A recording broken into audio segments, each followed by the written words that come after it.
Chapter 1 जिसका नाम है glorious India from beginning to 1206 CE। तो आज का टॉपिक हमारा रहेगा मौर्य डायनेस्टी। जैसा कि आपको पता है ये एक महान डायनेस्टी रही है, बहुत ग्रेटेस्ट डायनेस्टी रही है और ये पहला ऐसा डायनेस्टी रही है, पहली ऐसी डायनेस्टी रही है जिन्होंने मतलब एक यूनिफाइड पॉलिटिकल सिस्टम डेवलपमेंट किया या मतलब एक ऐसा एम्पायर डेवलप किया जो पहली बार बहुत बड़े एरिया को जिसने कंट्रोल किया। आपको पता है मौर्य डायनेस्टी से पहले यहाँ पे सिस्टम था महाजनपद वाला, जहाँ पे कई सारे महाजनपद हुआ करते थे। 16 महाजनपद थे। उन सभी महाजनपदों में एक सबसे पावरफुल महाजनपद निकल के आता है मगध। मगध के एरिया पर फिर कई सारी डायनेस्टी ने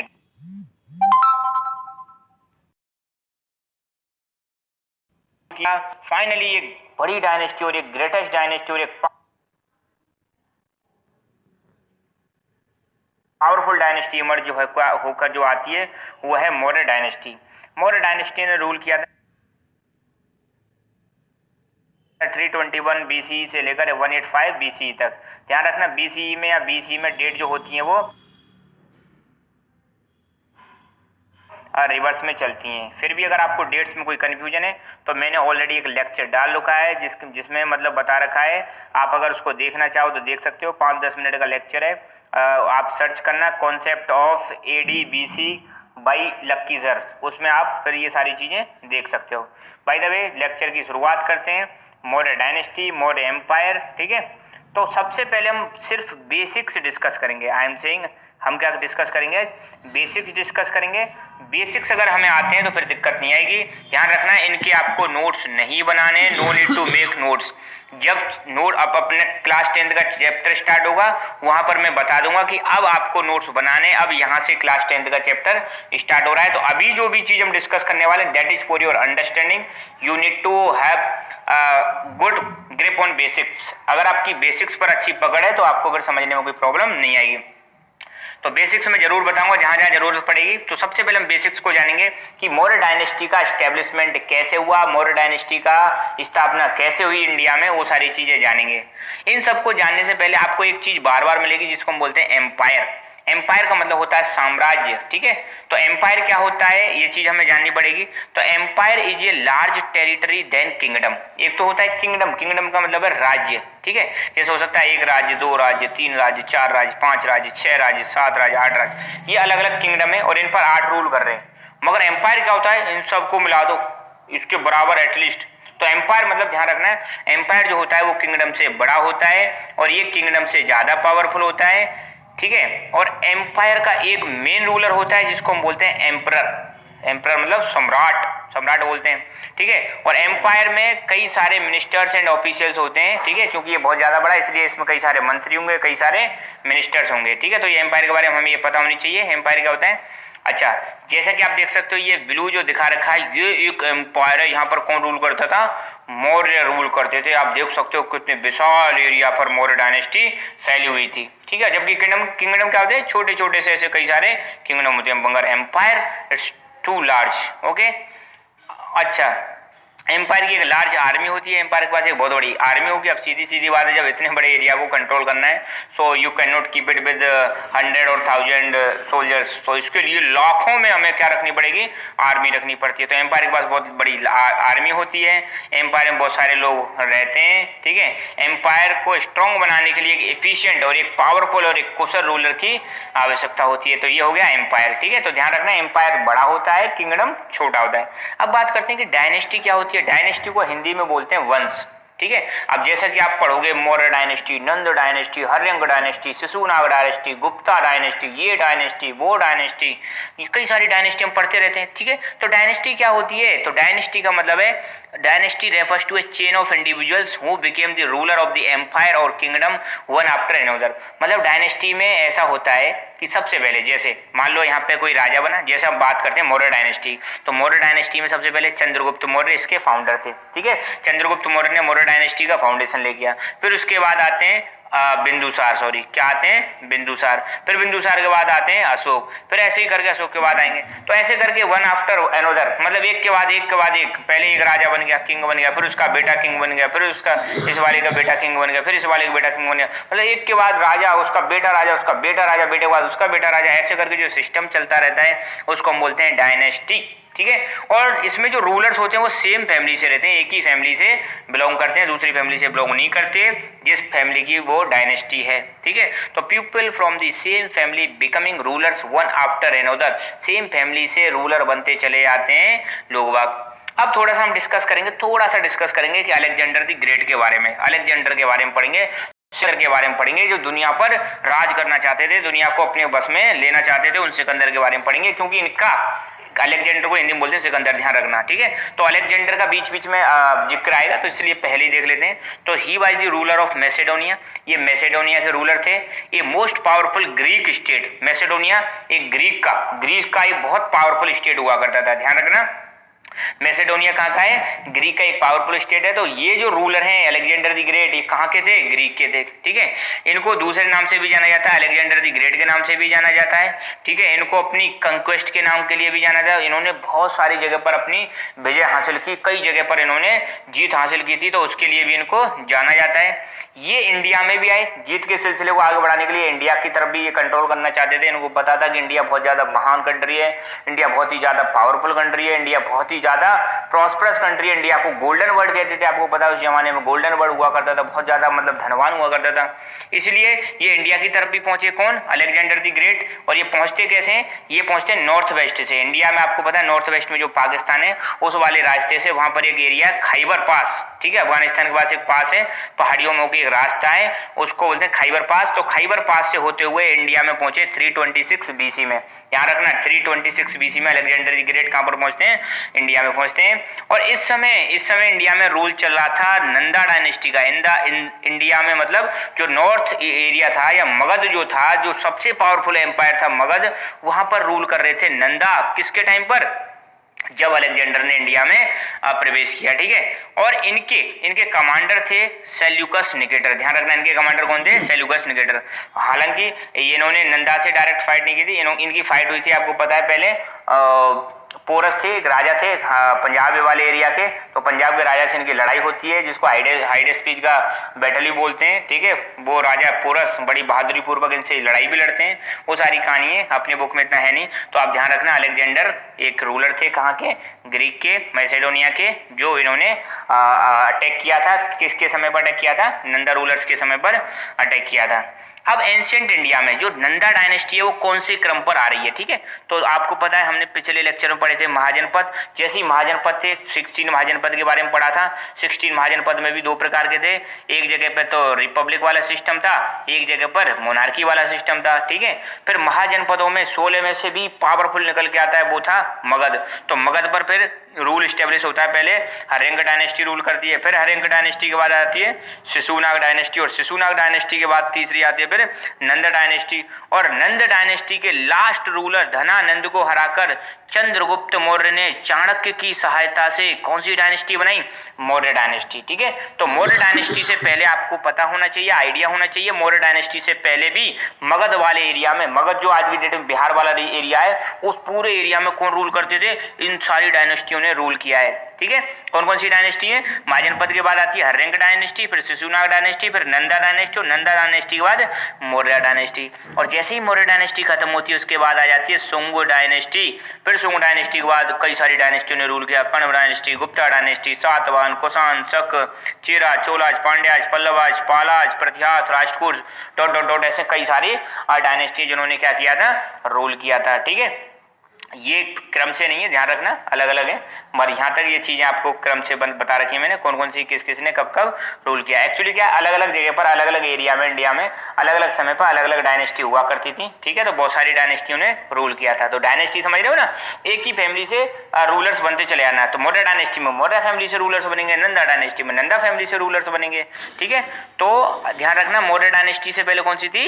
नंदा डायनेस्टी, और नंदा डायनेस्टी से पहले शिशुनाग, और शिशुनाग से पहले हर्यंक डायनेस्टी, और यहाँ से पहले तो आपको पता ही है महाजनपद वाला पीरियड था, 16 महाजनपद थे, 16 महाजनपद थे, ठीक है। अच्छा, अब हम पढ़ेंगे, थोड़ा सा पढ़ लेते हैं चाणक्य के बारे में। चाणक्य का नाम आपने सुना होगा, बचपन से सुनते आ रहे होंगे, बहुत बार आपने सुना होगा। चाणक्य बहुत ही ज्यादा फेमस व्यक्ति रहे, बहुत महान व्यक्ति रहे, बहुत महान ही मतलब ये फिलोसफर रहे, थिंकर रहे, ठीक है। और एक कूटनीति के मामले में बहुत ही विद्वान रहे हैं ये, ठीक है।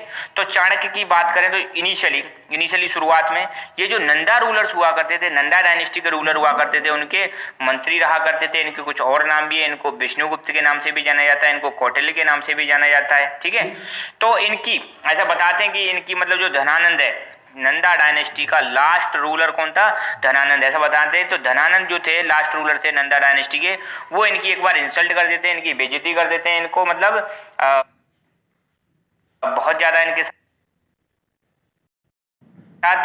गलत व्यवहार करते हैं। तो उस गलत व्यवहार की वजह से ये प्रतिज्ञा ले लेते हैं, वो मतलब प्रतिज्ञा ले लेते हैं कि मैं अब नंदा किंगडम को जड़ से खत्म कर दूंगा। जिन्होंने मेरी जो इंसल्ट की है, नंदा रूलर्स ने, धनानंद ने जो मेरी इंसल्ट की है, ठीक है, तो मैं भी इसका बदला लूंगा, और बदला ऐसा लूंगा कि मैं इस एम्पायर को जड़ से क्या कर दूंगा? खत्म कर दूंगा। फिर इसी सिलसिले में आगे बढ़ते हुए इनकी मुलाकात होती है विंध्या फॉरेस्ट में। एक बालक किससे मुलाकात होती है? चंद्रगुप्त मौर्य से मुलाकात होती है। फिर ये चंद्रगुप्त मौर्य को देख के समझ जाते हैं कि हाँ, ये मतलब लड़का कुछ कर सकता है, यही ऐसा व्यक्ति है जो क्या कर सकता है, धनानंद को या नंदा रूलर्स को हटा सकता है और अपना एक नया एम्पायर या अपना एक नया डायनेस्टी स्टेब्लिश कर सकता है। तो फिर उन्होंने क्या किया? चंद्रगुप्त मौर्य को ट्रेन किया, शिक्षा दी, ट्रेनिंग दी, और चंद्रगुप्त मौर्य की सहायता से ही मतलब फिर और चंद्रगुप्त मौर्य की सहायता की, किसमें सहायता की? आर्मी को बढ़ाने में, ठीक है। तो सबसे पहले तो उन्होंने चंद्रगुप्त मौर्य को ट्रेनिंग दी, फिर उसकी आर्मी बढ़ाने में हेल्प की, और चंद्रगुप्त मौर्य ने चाणक्य की सहायता से धनानंद को ओवरथ्रू कर दिया। ओवरथ्रू मतलब हटा दिया, गद्दी से हटा दिया, और मौर्य एम्पायर की स्टेब्लिशमेंट कर दिया। तो ध्यान रखना है, छोटे छोटे क्वेश्चन बन रहे हैं कि who was the ruler of last ruler of Nanda dynasty? तो आपको बता दें धनानंद। किसकी सहायता से चंद्रगुप्त मौर्य ने मौर्य डायनेस्टी की स्टेब्लिशमेंट किया? चाणक्य की सहायता से। मौर्य डायनेस्टी से पहले कौन सी डायनेस्टी रूल करती थी? नंदा डायनेस्टी। तो ये सारी चीजें आपको बतानी है, ठीक है। तो ये देख सकते हो, बड़ा फेमस है सांची का स्तूप, इसके बारे में भी हम देखेंगे। अब before Mauryan empire, Mauryan empire से पहले, अब सुनो बेटा, मौर्यन एम्पायर से पहले यहाँ पर क्या सिचुएशन थी, मगध की क्या सिचुएशन थी? मौर्यन एम्पायर से पहले आपको पता है, मौर्य जब एम्पायर नहीं स्टेब्लिश हुआ था, मौर्यन एम्पायर का नामो निशान नहीं था, उस समय क्या सिचुएशन थी? उस समय मगध के रूलर मगध में रूल करते थे या नॉर्थ इंडिया में रूल करते थे नंदा रूलर्स, और नंदा रूलर्स का लास्ट रूलर था धनानंद, ठीक है। धनानंद इतना नालायक था, इतना मतलब क्रूर था, इतना बेकार था, जिसकी वजह से उसकी जो सब्जेक्ट थी, सब्जेक्ट मतलब उसकी प्रजा, सब्जेक्ट को हिंदी में क्या बोलते हैं? प्रजा बोलते हैं, कि उसकी सब्जेक्ट उसी से क्या करती थी?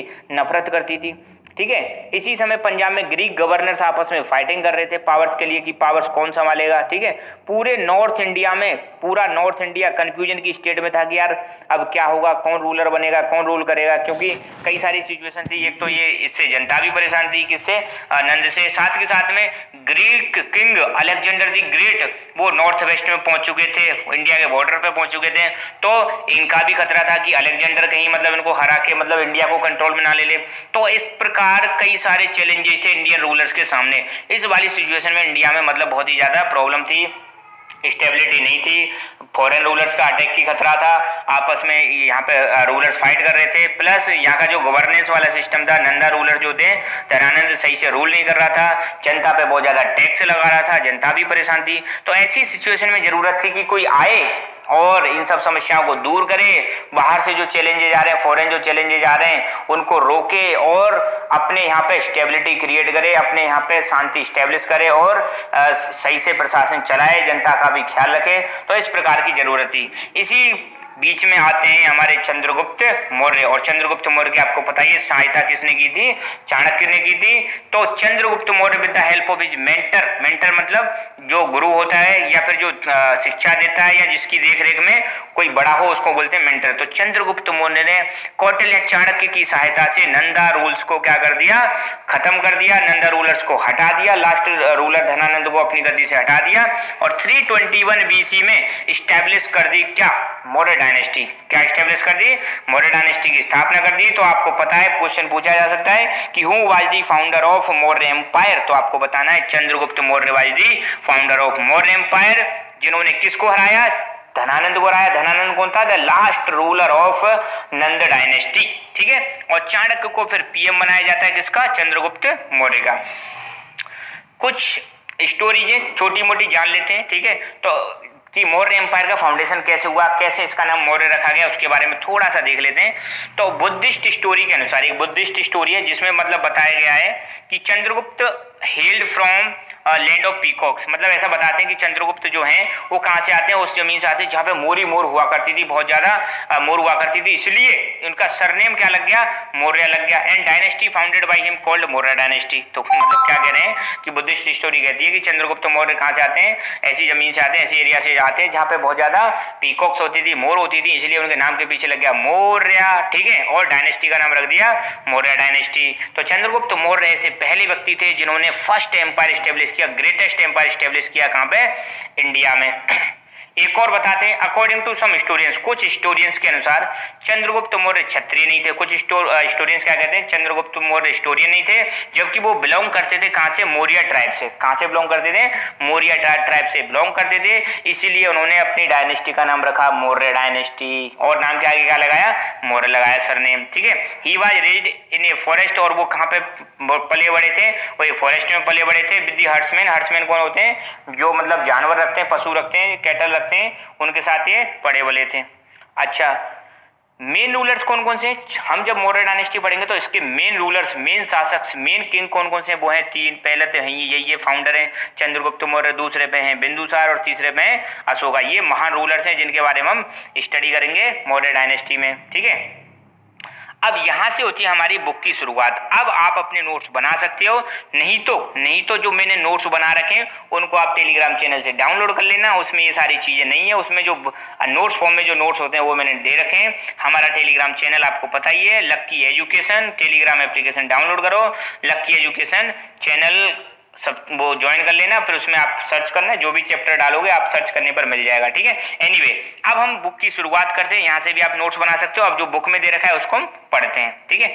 तो मौर्य डायनेस्टी आपको बता रहे, अब देखो ये कुछ डेट्स में ना अलग अलग बुक में अलग अलग चीजें रखी हुई हैं, कहीं पे लिखा हुआ 322 BC से लेकर 185 BC, और कहीं पर 321 भी लिखा हुआ है, तो इनसे आप कंफ्यूजन मत रहना, जो है उसको याद कर लो, बुक में जो दे रखा है वो याद कर लो फिलहाल। तो आपको पता है कि हमने अभी बताया था कि मौर्य डायनेस्टी से पहले यहाँ पे नंदा डायनेस्टी थी, नंदा डायनेस्टी से पहले भी कई सारी डायनेस्टी थी, जैसे मैंने बताया था हर्यंग डायनेस्टी भी हुआ करती थी, शिशुनाग डायनेस्टी भी हुआ करती थी।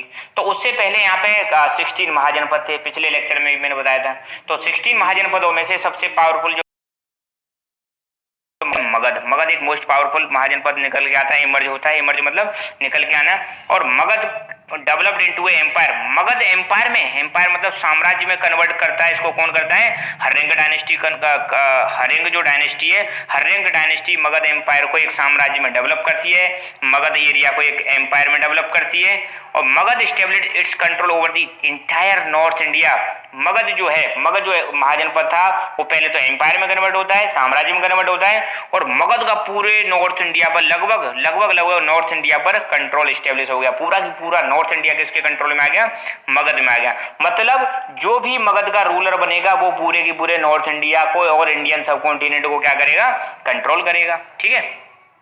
ये कहानी हम पढ़ चुके हैं कि कैसे कैसे एस्टेब्लिशमेंट होता है। अब देखते हैं, चलो, एस्टेब्लिशमेंट ऑफ मौर्य डायनेस्टी, कैसे मौर्य डायनेस्टी का एस्टेब्लिशमेंट होता है। तो 326 BC में Dhanananda was the last ruler of Nanda dynasty who was ruling over the Magadh, ठीक है। तो 326 BC में धनानंद कौन था, लास्ट रूलर था नंदा डायनेस्टी का, was ruling over the Magadh. किसके ऊपर रूल कर रहा था, ये रूल कर रहे थे मगध के ऊपर। लोग बाग बहुत ज्यादा परेशान थे, people were suffering from his atrocities. Atrocities मतलब उनसे बहुत ज्यादा लोग परेशान थे, वो लोगों को बहुत ज्यादा परेशान करता था। कैसे परेशान करता था, टैक्स बढ़ा के, और अपनी जनता को खुश नहीं रखता था, बहुत ज्यादा टैक्स लगाता था। तो लोग क्या थे, धनानंद से बहुत ज्यादा परेशान थे। तो पीपल वर सफरिंग, लोग बाग उनसे बहुत ज्यादा सफर कर रहे थे। साथ के साथ में लोगों को डर भी था कि किसका, अलेक्जेंडर के इन्वेजन का डर था। अलेक्जेंडर मैंने बताया था सिकंदर, इन्वेजन का मतलब होता है आक्रमण, तो नॉर्थ वेस्ट से आक्रमण करता था। इवन आपको पता ही है वो आ भी चुके थे, युद्ध भी हुआ था पंजाब के राजा के साथ। पंजाब का राजा कौन था, पोरस के साथ इनकी लड़ाई भी होती है अलेक्जेंडर की, ठीक है। हालांकि वो पोरस हार जाता है, फिर भी वो उनको जो जीता हुआ एरिया वो वापस रिटर्न कर देते हैं अलेक्जेंडर, खुश होकर उनसे, ठीक है। वो एक डिफरेंट कहानी है। तो यहाँ पे जब धनानंद रूल कर रहा था तो धनानंद से जनता परेशान थी। क्यों परेशान थी, क्योंकि वो लोगों को बहुत ज्यादा परेशान करते थे, बहुत ज्यादा टैक्स लगाते थे। साथ के साथ में जनता को डर था अलेक्जेंडर का। तो ऐसी सिचुएशन में एक जरूरत थी कि भैया कोई आए और एक मतलब इन सारी समस्याओं को दूर करे और एक एम्पायर स्टेब्लिश करे, या फिर कुछ नया सिस्टम करे, या चेंज करे सिस्टम में, या परिवर्तन लाए सिस्टम में। इन जो समस्याएं हो रही है जनता को उन समस्याओं को दूर करे। तो ऐसी सिचुएशन में, ठीक है, कौटिल्य के स्टूडेंट चंद्रगुप्त मौर्य निकल के आते हैं, इमर्ज होके आते हैं, और वो एक नई डायनेस्टी स्टेब्लिश करते हैं जिसको बोलते हैं मौर्य डायनेस्टी। ठीक है, तो कौटिल्य जो हैं वो चंद्रगुप्त मौर्य की हेल्प करते हैं और मौर्य डायनेस्टी की स्टेब्लिशमेंट करवाते हैं। ठीक है, तो मौर्य डायनेस्टी का स्टेब्लिशमेंट किसने किया था? चंद्रगुप्त मौर्य ने। किसकी सहायता से? कौटिल्य की सहायता से किया। ठीक है, और मौर्य डायनेस्टी में हम 3 रूलर्स के बारे में पढ़ेंगे, चंद्रगुप्त मौर्य, बिंदुसार और अशोक के बारे में पढ़ेंगे। अब जो हमारा नेक्स्ट लेक्चर आएगा उसमें हम एक एक करके इन तीनों रूलर्स के बारे में पढ़ेंगे, और अब हमारे लेक्चर्स कंटिन्यू आएंगे, 1-2 दिन का गैप कभी